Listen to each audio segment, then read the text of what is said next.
Hidden away in the mountains of northern New Mexico lay one of the most secretive military projects in history.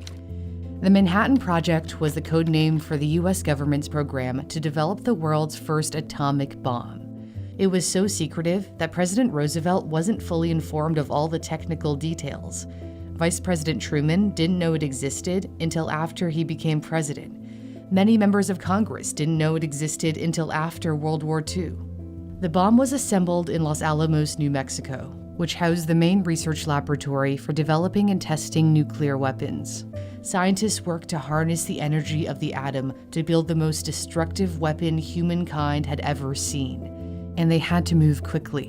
In 1938, scientists in a lab in Berlin had managed to split the uranium atom. The energy released from the splitting, or fission, is enough to power a bomb. Einstein was worried that the Nazis might be developing nuclear weapons, so he sent a letter to Roosevelt, which convinced the president to initiate the American effort to build an atomic bomb. In a bizarre twist, Einstein was actually not allowed to work on the Manhattan Project because he was a left-leaning political activist and deemed a security risk. General Leslie Groves appointed one of the world's top theoretical physicists to lead the Manhattan Project, which began in 1943. J. Robert Oppenheimer was a well-known instructor at both the University of California at Berkeley and the California Institute of Technology. He handpicked most of the Los Alamos staff, personally traveling to the best universities across America to recruit top scientists. Oppenheimer chose New Mexico for the site's location because of its natural beauty. Los Alamos, in particular, was ideal for a top-secret project because it's situated on an isolated plateau, and the sparsely populated location was safer in case of a nuclear accident. The U.S. Army purchased over 40,000 acres of land surrounding a private all-boys prep school and immediately began to build a community. At its peak, about 10,000 scientists, engineers, technicians, construction workers, military personnel, and their families lived and worked there. They enjoyed hikes throughout the area and attended parties on the weekends at scientists' residences in the gated facility. A hodgepodge of laboratory buildings sprouted up at Los Alamos. Most of the equipment was transported by the scientists themselves to maintain secrecy. Los Alamos was such a secret city that it wasn't on any map.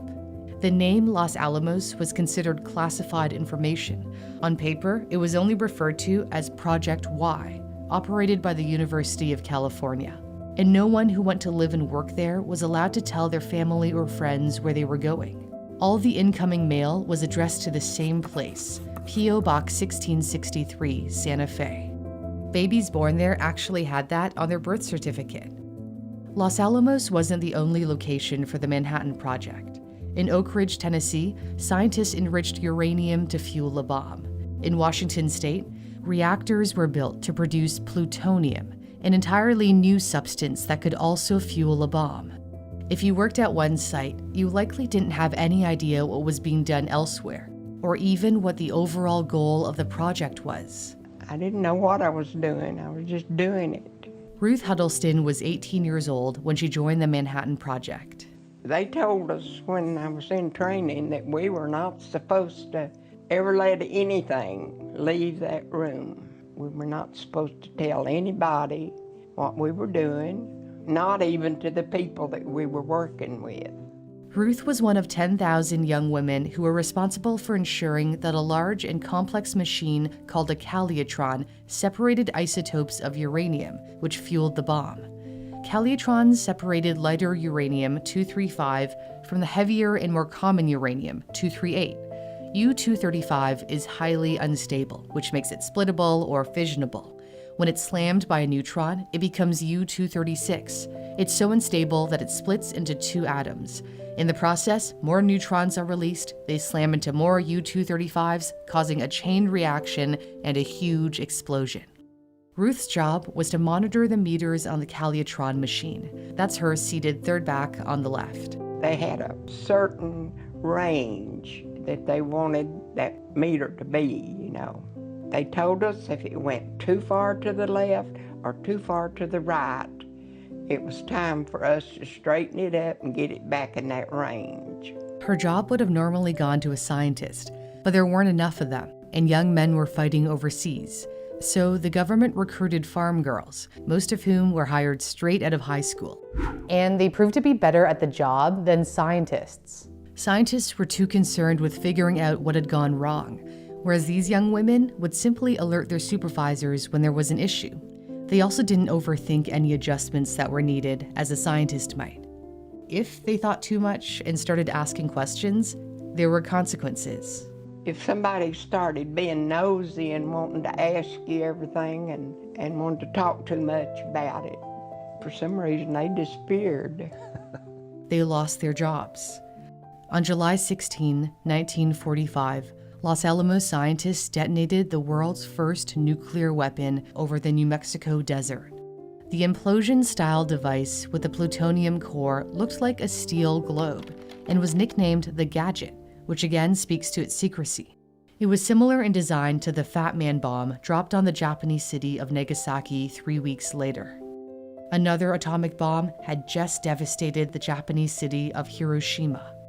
The bombs killed hundreds of thousands of people from exposure to the blasts and also from the long-term side effects of radiation.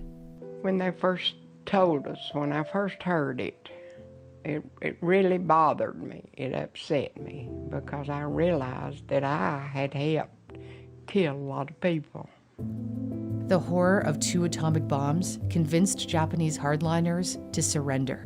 When the Manhattan Project was finally revealed to the world, many were shocked to learn that such a large operation existed in secret. At its peak, the Manhattan Project employed 130,000 people, and by the end of the war, it had cost $2.2 billion, the equivalent of $36 billion today. The Manhattan Project ultimately led to the Cold War arms race, which brought with it the possibility of Armageddon. And that possibility haunts the world today.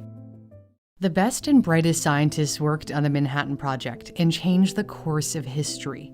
If you'd like to brush up on your science, technology, engineering, and math skills, Brilliant.org is a website and app where you can learn STEM interactively, and it's free for you to try out with my custom link. My viewers love the computer science courses where you can play along to learn. In this course, you have to try to use as few commands as possible to deliver mail to every house on the street while avoiding the rocks. Or take a dive into neural networks and discover how these learning tools actually work, and no previous coding experience is necessary. If you ever get stuck, you can click on Show Explanation to see where you went wrong.